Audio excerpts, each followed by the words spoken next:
Yo, what's up? What's up? Welcome to another episode of AutisHim, Black Fathers and Autism. I am one of the hosts, Tyrone. I got my brothers next to me, Nick, Lonnie. Travis couldn't join us tonight, man. He got some family, duties he got to attend to, so we'll catch him on the next one. But my brother Nick got something he wanted to get off his chest, so we just gonna jump right into that. I'm gonna pass it off to you, Nick. Hit him with something, man. Well, first of all, peace and blessings, everybody. So what I realized over the last, I've always realized it, but over the last couple of weeks, I've really been thinking about the imagery of African American men, and then thinking about our sons. All three of us have sons, similar, around the same age, and so when you look out into the world, you don't get a chance to see a lot of imagery of African American males on the spectrum. And then I started thinking about, well, how will my son find somebody that he can possibly relate to, etc., if there aren't images of individuals out there in the world that are African American male that are being shown to do stuff positively, so that he could possibly grab onto one or gravitate to another. Now, I'm not sitting saying that there aren't any.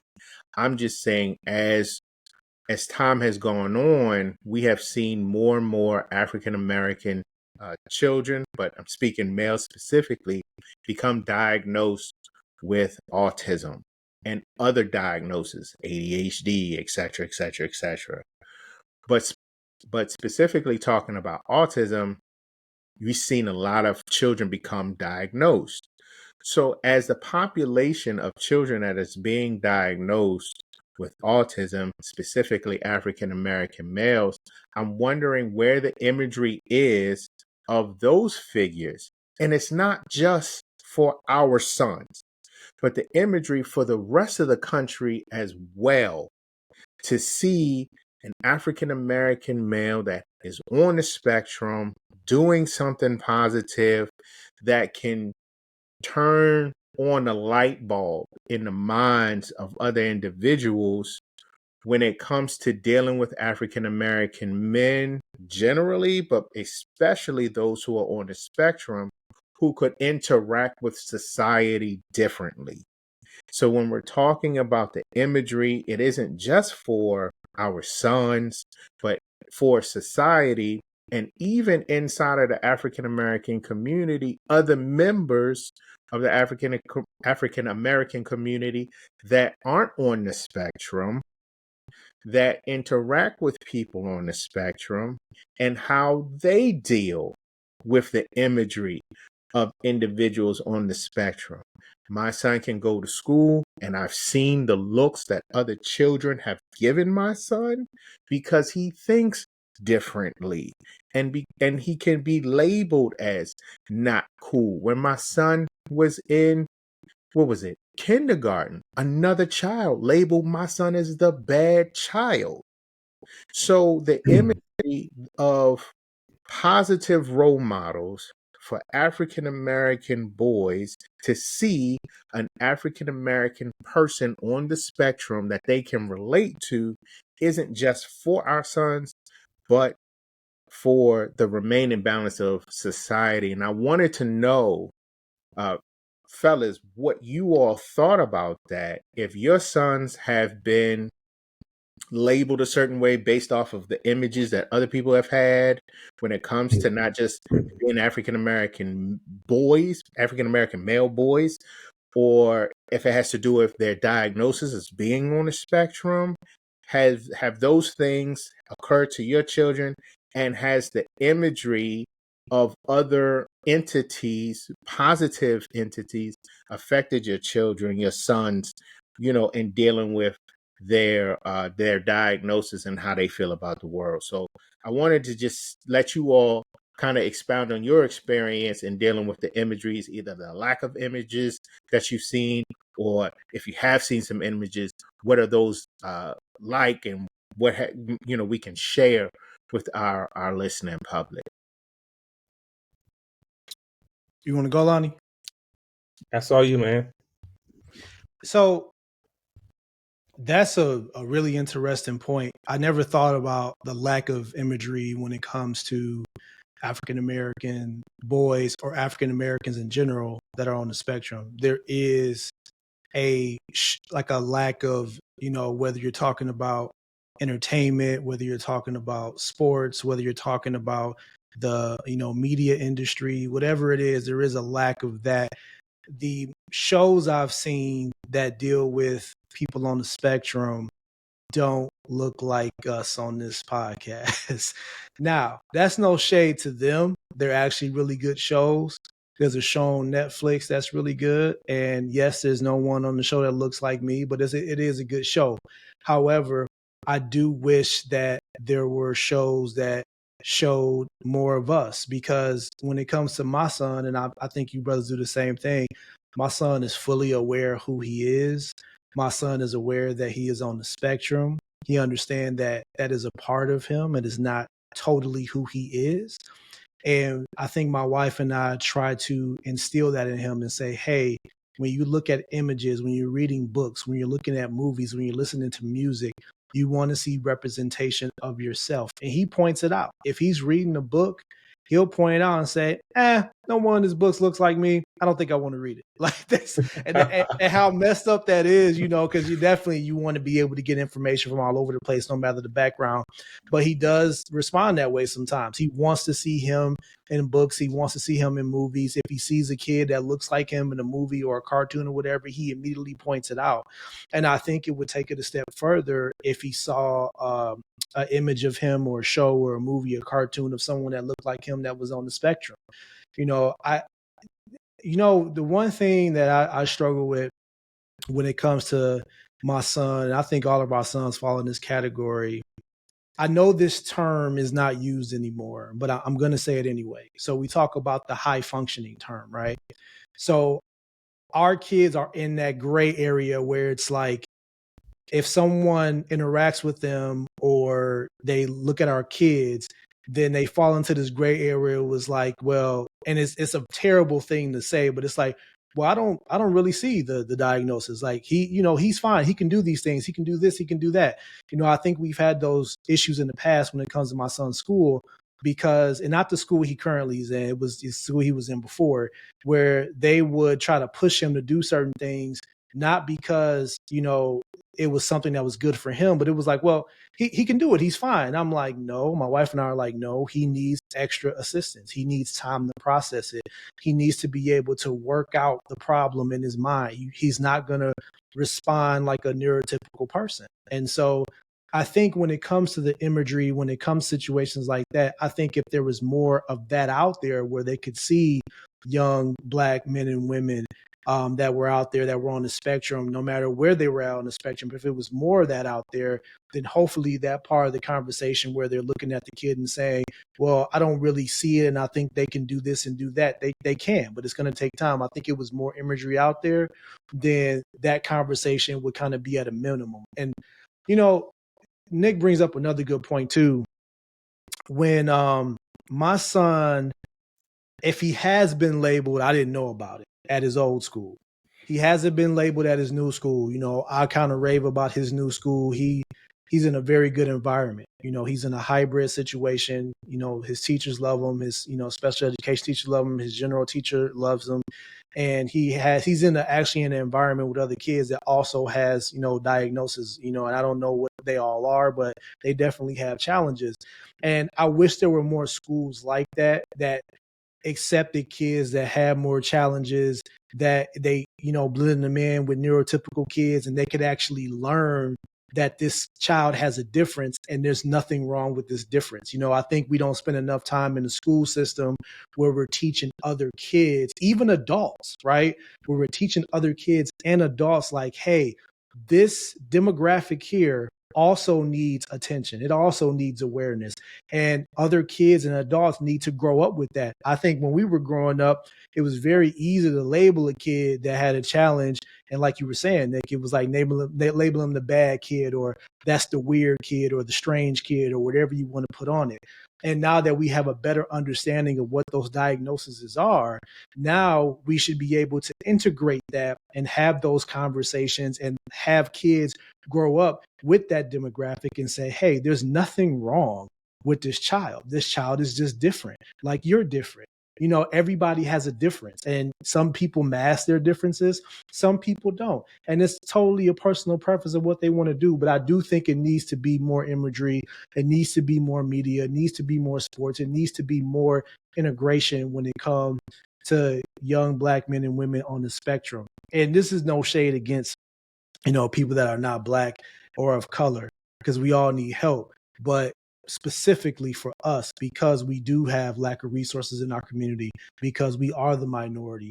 Yeah, things have gotten a little better, but we got so far to go, man. So I'm gonna pass off to Lonnie on that one. This conversation reminds me of the old school Clark doll study where they had the Black kids say, what is the prettiest doll?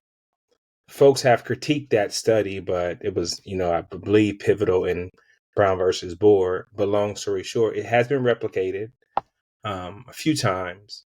But I think we're still running into that in a lot of instances where children of color may still prefer the other. They still don't see themselves represented as beautiful, as hip, et cetera, et cetera. And so we're still running into that. And so I'm wondering if we see a similar outcome for youth of color on the spectrum.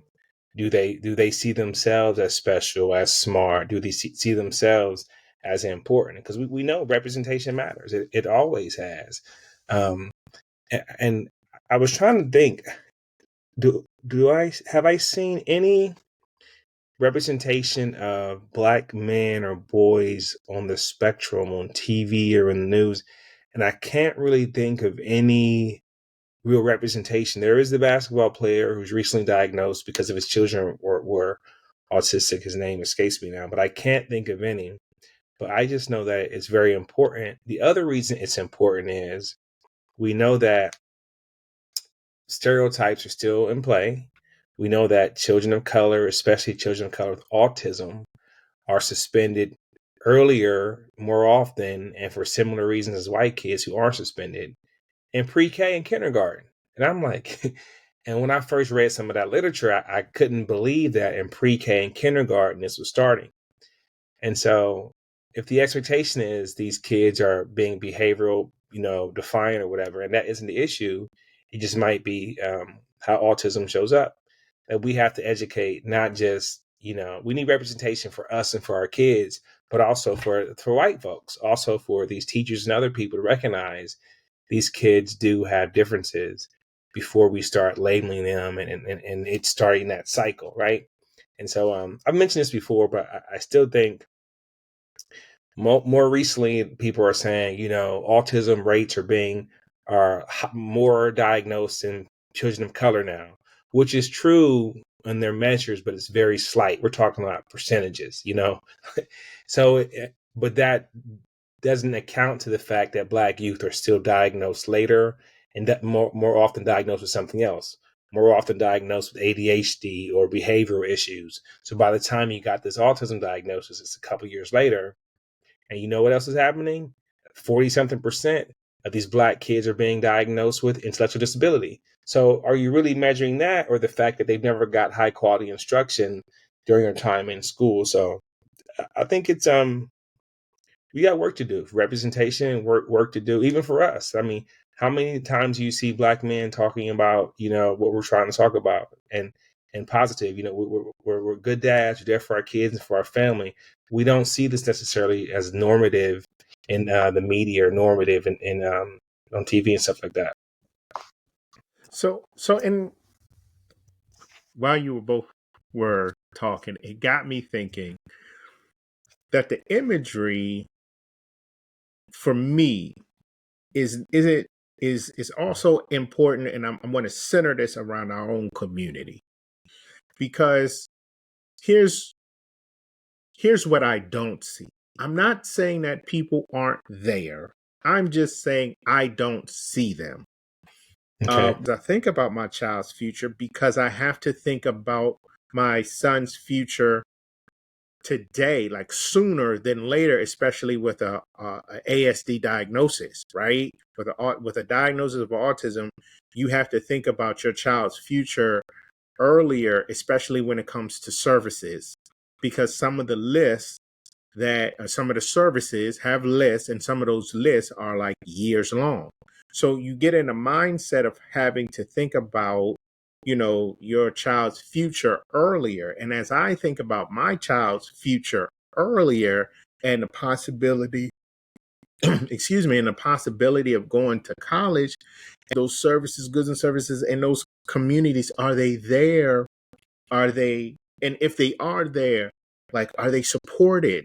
Do the colleges and universities wrap around them? Say my son wants to get married. What images are young Black women seeing about young Black boys or young Black men on the spectrum?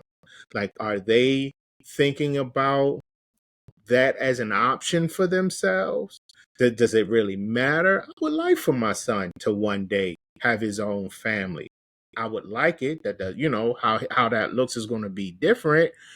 Maybe not. I don't know. But like, how are we as an African American community, getting back to the point, how are we as an African American community feeling generally, whether you're in the ASD community or not, about our children being on the spectrum from an academic, higher education perspective, as a, compatibility, getting married perspective?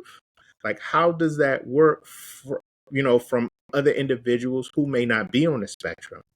You know what I mean? I know people love who they love. Okay. But like, I just wonder what that pathway looks like. And as a father who has to think about things a little bit earlier, these are the things that come across my mind, and are the images that other people in the African American community, those images, are they positive images that they're seeing when it comes to other African Americans that may be on the spectrum, and how they're relating that to their life?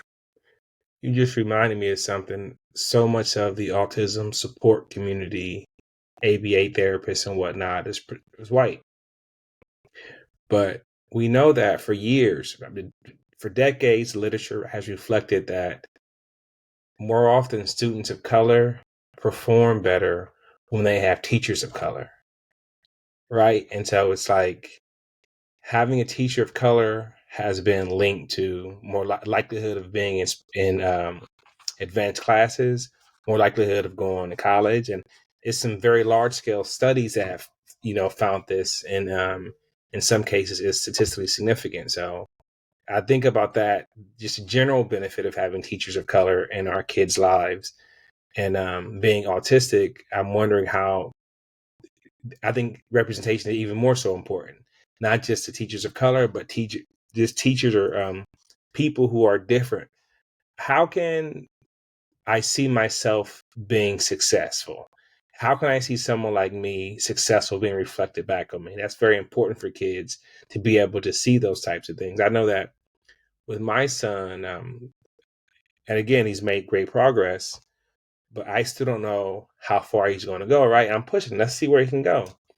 But I know the thing now that sort of the motor or the engine is he knows he's a little different, but when he's successful at something, he puffs his chest up a little bit. He gets some pride. How do you sort of let your kids see that despite challenges, I can do these things? So I think that imagery all ties into that. There are a lot more books now with kids of color, autistic kids of color. So a lot of folks are producing the literature and things of that nature. And so we just need more of that. But again, we need some cartoons. We need some just things of that nature where these kids are seeing kids like them who are a little bit more different, who they can see someone being successful that looks like them reflected back. So that can make the biggest difference. I 100% agree with what you're saying, Lottie. Representation is so important. Young kids, whether you're on the spectrum or not, you can lecture them all day. They don't give a damn. They got to be able to see it. Especially this generation here. I think this generation is a generation that just don't give a damn. Like, that's what I label them as. Like, my kids and I got a 16-year-old and I got a 22 and a 21-year-old, and they just be like, yeah, all right, Dad, I hear you. Like, they don't care. And when I say they don't care, the things that bother us growing up don't bother them. They don't, the experiences that we had growing up when it comes to, social injustice, and when it comes to, people, having cliques, and, even with jocks, the world has changed. It's not like that anymore. And here's the thing about social injustice. These young kids will get out there. They'll get out there and they'll kick some ass. Like, they will support all day. But the things that don't really bother us, or bother us when we were growing up, don't really bother them. With the imagery piece, it's one of those things where when I talk to young kids and I tell them about, their future, when I say, hey, you may want to do this, but what's plan B and C? Because we all know that at one point in time we had a plan A, and when we were young, nobody could tell us our plan A wasn't going to work. Nobody could. Not our parents, not our girlfriends, not our family, cousins. Nobody could say it. And then when plan A didn't work, I'll speak for myself. I was still trying to figure out plan B and C while I was in college. And I'm like, I don't know what I'm going to do. And so, when it comes to our kids, relating back to our children, I worry about that with my son, because he is stronghold and want to be a marine biologist. Like, that's what he wants to be. Like, it's nothing else. He's never really mentioned anything about, anything. He's like, I'm going to be a marine biologist. And my fear is, what if it doesn't work out? Not because he didn't try his hardest, but what if just life, things that get in the way of everything, all dreams have roadblocks. What if those roadblocks appear and he doesn't have a plan B, C, or D? Like, I think about those things, right? And so back to the imagery part, even trying to find a marine biologist of color to communicate with, to talk to, has been hard as hell. I mean, damn, it took me the longest time to find a doctor of color, like my primary care physician. It took me forever to find that, right? Because it's such a small percentage. So if we can't find a marine biologist of color, which we did find one, but it's still hard to communicate with this individual. And I know they're busy, so I'm not trying to throw shade to them. But what's the other thing that we can follow? Like, and we follow that person. If they are of color, are they a person on the spectrum? Do they even know they're on the spectrum? I mean, let's be real, fellas. There's a lot of people out there that probably on the spectrum and just didn't get diagnosed. Whatever the reason was, whether it was family, whether they just, they didn't want to know, whether it was just life, whatever it is. So I think about that piece of trying to find my son, find an A, B, C, and D. Like, okay, marine biology didn't work out. Now we got to look at something else. But these young kids, they want to be able to see it. They don't give a damn what you saying. You could tell them all day, do this. They're like, all right, man, I hear you, but let me see it. That's why entertainment is so popular. Because the young kids can see the success. They can see, their favorite sports person, being successful and making it, their favorite entertainer making it. That's why everybody want to be that, because they can actually see it. If you tell a person, hey, you can be a user research at Google or Microsoft or, Apple, they're going to be like, well, what the hell is that? And how do I...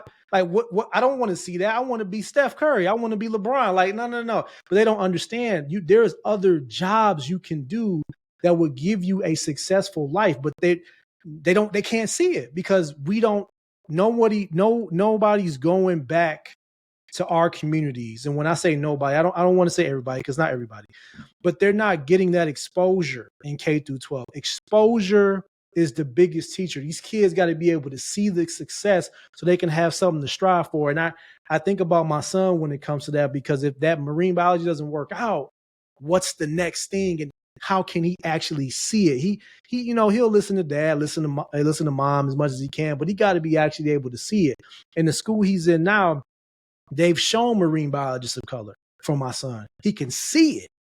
So I just, I think we got to put our kids in positions, and it's going to be hard as hell. It ain't going to be easy to try to find people that look like our children that hopefully can relate to them, not only from a person of color perspective, but also from a person on the spectrum perspective? Now, I don't want to go out there and have this conversation and not look at the other side of the coin. I know that there are people out there on the spectrum, African Americans, both male and female, that are doing wonderful things. A lot of people on the spectrum doing wonderful things with trying to change the imagery of the what is shown when it comes to ASD. I'm being selfish. Let me just call a spade a spade. I'm being selfish, and I'm thinking about not just my son, but the sons of the fathers that are in this podcast, and thinking about what other options, how many options, should there be a lot of options? Absolutely. There should be as many options and as many different visuals as there are rap songs that come on the radio. And there should be as many different visuals as there are TikTok videos and clips and stuff, because these people are there. But these people, to me, the people who are working in the space, who are African American, both male and female, these people need to be increased in my perspective. So I'm not just only trying to say we need more, I'm saying also that the people who are currently in the space need to be lifted, so that my son and the sons of the other men on this podcast, so our children can see themselves, but especially African American boys. I'm not taking anything away from African American females. Please understand, I'm not. But specifically our African American boys, when you think about just the images that they see on the norm, if they're not on the spectrum, how many images do you see of African American males that are not in sports or entertainment? How many different males do you see